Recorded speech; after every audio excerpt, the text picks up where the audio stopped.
So I'm sitting in one of our IC conventional school buses, and we've been having a lot of issues with the engine temperature gauge. And what's been happening is it's been pinning right over to the max. These have the Cummins ISB diesel engines, and we've had about half a dozen instances where the temperature gauge is erratic. So we found out that the dealer has to recalibrate.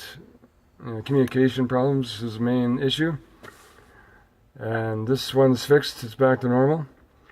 And if you have I don't know if it's just school buses or all trucks, medium duty, but just wanted to get it out there and let everybody know. So here I'm just looking at the health report, and you can see the active codes: the engine coolant temperature, voltage above normal, below normal, data erratic, and communication problem going on. So the dealers fixed it, and that's what you gotta do.